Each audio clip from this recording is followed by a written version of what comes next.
Golden Dome is the Trump administration's sweeping proposal for a U.S. missile defense shield, an ambitious multi-layered system spanning ground, air, and space. The Golden Dome is a proposed missile defense system announced by President Trump in early 2025, initially dubbed Iron Dome for America and later renamed. It's modeled after Israel's multi-tier Iron Dome, but covers the entire continental U.S. and beyond. It envisions a multi-layered architecture, ground-based interceptors, space-based sensors and weapons, lasers, and possibly future-directed energy technologies, all integrated via artificial intelligence for rapid detection and response. To understand why officials say the Golden Dome is needed, you first have to understand how missile technology is advancing.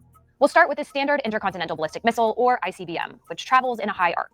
This kind of missile, boosted by a rocket, travels to its peak hundreds of miles above the Earth and then is brought down by gravity. ICBMs are very dangerous. They can carry multiple nuclear warheads and even be shot from submarines. But their trajectory is predictable, making them easier to detect and track with radar. So several defense systems are capable of shooting one of these down.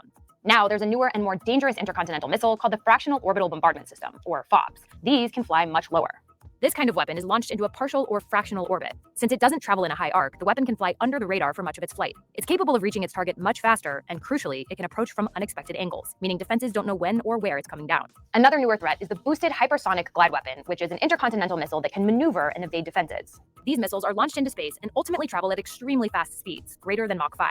And after they enter the atmosphere, they maneuver to their targets on a glide vehicle. Because they can glide at low altitudes and change course midair, they can be extremely hard to detect and counter. The US already has a network of satellites that scans for infrared signatures, so they can detect when and where missiles launch. But those satellites can't determine the type of missiles being fired. The maneuverability, the gliding, the outmaneuvering of our defenses, those are all the challenges that we're trying to address. By launching hundreds and eventually even thousands of sensors into orbit, the US says it will be able to detect and importantly track missiles as they maneuver and change course. President Trump proposed a $175 billion three-year plan aiming to make the system operational by early 2029. Congress allocated an initial $25 billion, but estimates suggest the full cost may exceed $500 billion over 20 years. The first major test is targeted for the fourth quarter of 2028. Defense tech firms, including SpaceX, Palantir, Anduril, Lockheed Martin, Raytheon, Boeing, and Leidos, are vying for a piece of the Golden Dome contracts. SpaceX is an early frontrunner in satellite-based components. Canada has expressed interest in participating and is considering contributing to the project as well. Critics note that shooting down a single intercontinental ballistic missile is already extremely difficult. Systems like Israel's Iron Dome operate on a smaller scale, often defending areas the size of New Jersey against less sophisticated attacks. Golden Dome's scale and complexity would be unprecedented. There are concerns about weaponizing space, vulnerability to counterattacks, and lack of clear transparency. Oversight structures have been diminished, and maybe most important, global reactions include China warning of offensive implications, calling the program destabilizing and urging Washington to abandon it. North Korea labeled it arrogant and provocative. Golden Dome envisions the deployment of space-based interceptors and sensors, marking the first time the U.S. would seek to maintain weapons in orbit. It draws historical parallels to the Reagan-era Strategic Defense Initiative, Star Wars, but with modern technologies and far wider scope. Let me know your thoughts.